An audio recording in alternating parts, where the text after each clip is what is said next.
Bienvenidos a Brujas y algo más, este espacio pensado para hablar de nosotras. Tomo tus flores secas, pienso y lloro, al reclinar en ellas mi cabeza, porque siento una almohada de pureza, de frescura, de amor, de ilusión.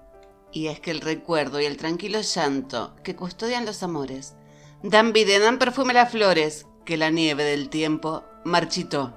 Y en la antigua Roma las actividades públicas eran terreno exclusivo de los hombres.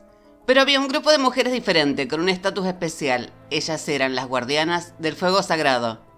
Y es que para los romanos los ritos y la religión no solo eran cuestiones de fe, eran el medio que garantizaba la seguridad del Estado mediante el favor de los dioses. Y hoy aquí en nuestro canal, en nuestro espacio, las Vestales, esas sacerdotisas encargadas de custodiar el sagrado fuego de Vesta, quien como diosa del hogar, su papel simbólico era muy importante, ya que ella era la protectora de la comunidad. Su fuego simbolizaba el hogar de cada uno de los romanos, y claro, también el estado y la ciudad. Y se creía que si el fuego se apagaba, llegarían a Roma grandes desgracias. Esto de acuerdo con la tradición de Numa Pompilio, el segundo rey de Roma, quien instauró las Vestales como uno de los colegios sacerdotales.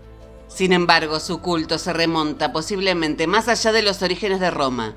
Según la leyenda, la primera Vestal fue Rea Silvia, madre de Rómulo y Remo, por lo que probablemente su culto ya estuviera presente en la antigua cultura latina. Y siempre debía haber una Vestal cuidando el fuego, y ella era azotada como gran castigo si el fuego llegaba a apagarse. Otra de sus obligaciones era la de la castidad, voto con gran valor ritual, ya que desde el momento en que se convertían en sacerdotisas, ellas dejaban la autoridad de sus paterfamilias y pasaban a vivir como hijas del Estado, por lo que la relación con algún ciudadano era considerada incesto. Y en el caso de que una de ellas tuviera relaciones sexuales, el castigo era terrible. La Vestal era enterrada viva en una cámara, ya que derramar su sangre estaba prohibido, y el amante en cuestión era también ejecutado. Pero se piensa que este castigo fue aplicado muy rara vez, ya que solo hay 10 casos documentados en los 12 siglos de la historia de Roma. Pero a cambio de tan estrictas normas, las Vestales disfrutaban de derechos que no poseían las demás mujeres romanas. Ellas no estaban bajo la autoridad de ningún hombre, disponían libremente de sus bienes y hasta podían hacer testamento.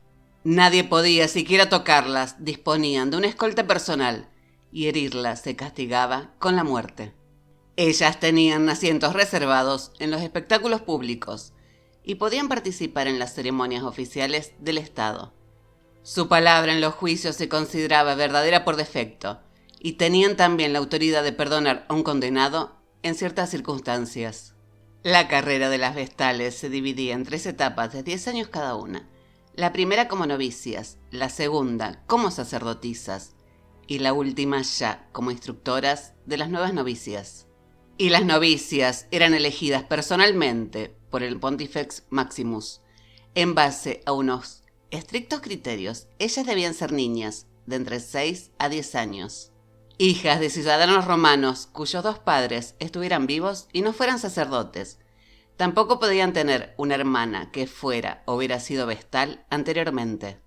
En un principio, ellas eran seleccionadas entre un grupo de 20 hijas de familias patricias, pero más adelante se amplió a las plebeyas, ya que para una familia noble, ceder a su hija como vestal era renunciar a posibles alianzas matrimoniales. Y las candidatas elegidas eran llevadas ante la Vestalis Maximas, les quitaban la ropa y eran examinadas cuidadosamente, ya que deben ser perfectas de cuerpo y de mente. Y si alguna de ellas moría en sus funciones de forma excepcional, se buscaba así una nueva candidata para sustituirla.